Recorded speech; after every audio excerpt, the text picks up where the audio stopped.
एक तो जो घटना हुई है, जो आतंकवादी घटना जो जम्मू कश्मीर में हुई, पहले उसको समझने की आवश्यकता है। चूँकि नाम कार्रवाई बाद में हुई है, घटना 15 दिन पहले हुई है, तो घटना और नाम ये दोनों के बीच की कड़ी को समझने की आवश्यकता है। आखिर इस कार्रवाई को सिंदूर क्यों कहा गया? तो हमको लगता है कि नरेंद्र मोदी जी बड़ा सोच समझ करके इस नाम को रखे होंगे। कार्रवाई भी करना है तो दूसरे देश पर करना है।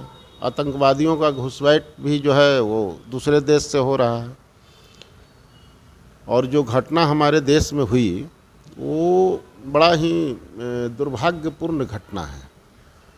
और हमको लगता है कि ये समझने की आवश्यकता है कि जिस तरह से हमारे देश के गृह मंत्री का लगातार स्टेटमेंट आ रहा है कि आतंकवाद को हम समाप्त करेंगे और ये मेरा लक्ष्य है, और आतंकवाद जो है वो लगभग वो अंतिम सांस गिन रही है। तो इसको अगर देखा जाए तो जो घटना हुई उसमें ये पहली घटना है।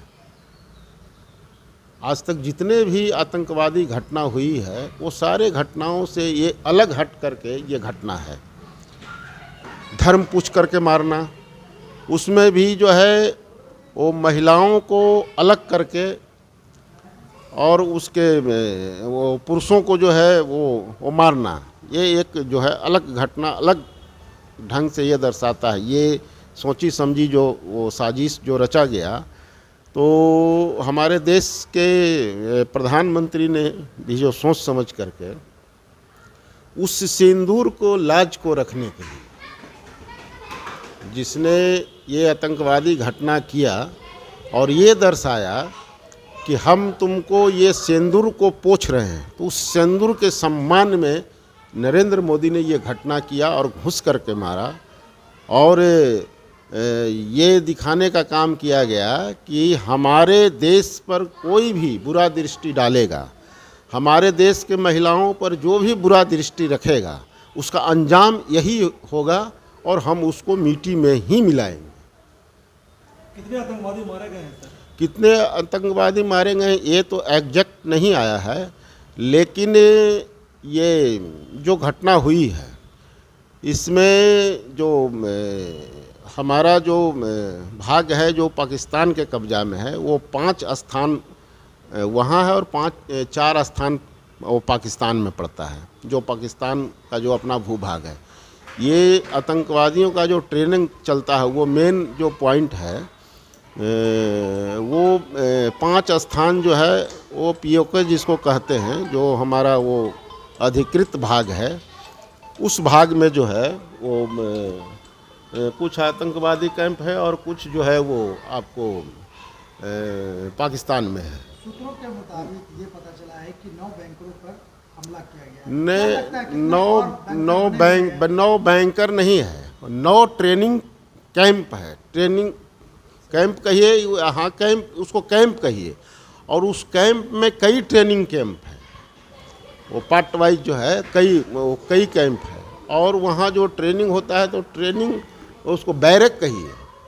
बैरक होता है ना कि वो पुलिस लोगों को रहने के लिए जो है अलग पार्ट वाइज जो है बना हुआ है।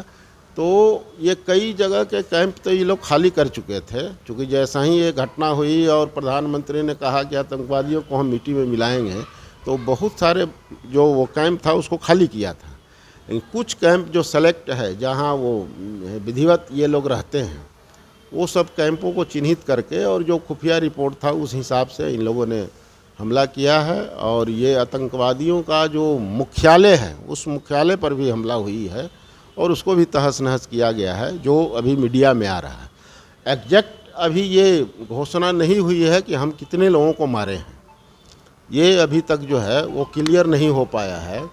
तो उसको जो है अभी थोड़ा इंतज़ार करना होगा, क्योंकि वो पाकिस्तान खुद जो है वो घोषणा करेगा या वहाँ का मीडिया में खुद आएगा कि ये कितने लोग कहाँ किस कैंप में कितने लोग मारे गए हैं।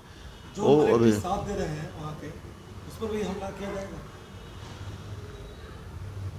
देखिए, मिलिट्री जो साथ दे रहे हैं रणनीति तो बनी हुई है, चूँकि आप एक देखे होंगे कि आज जो युद्धाभ्यास भी करने का योजना बना है, और जब युद्ध छिड़ता है तो देश के नागरिकों को किस ढंग से रहना है, कैसे रहना है, उसका भी एक ट्रेनिंग होता है जो आज चल रहा है।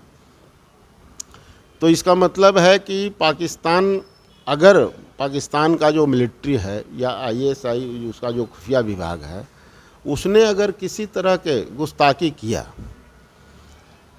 तो अंजाम तो बुरा होगा, ये तो तय है। चूँकि प्लानिंग जिस ढंग से बनी है उसमें ये तय है कि पाकिस्तान हो सकता है किसी देश के उस कावा में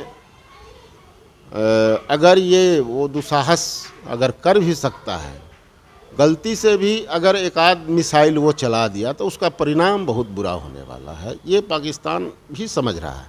हो सकता है प्रतिष्ठा बचाने के लिए, अपने जनता के बीच में दिखाने के लिए वो कुछ दिखावा में ही करे, लेकिन उसका परिणाम जो है बहुत बुरा निकलेगा। ये वो समझ रहा है इस बात को।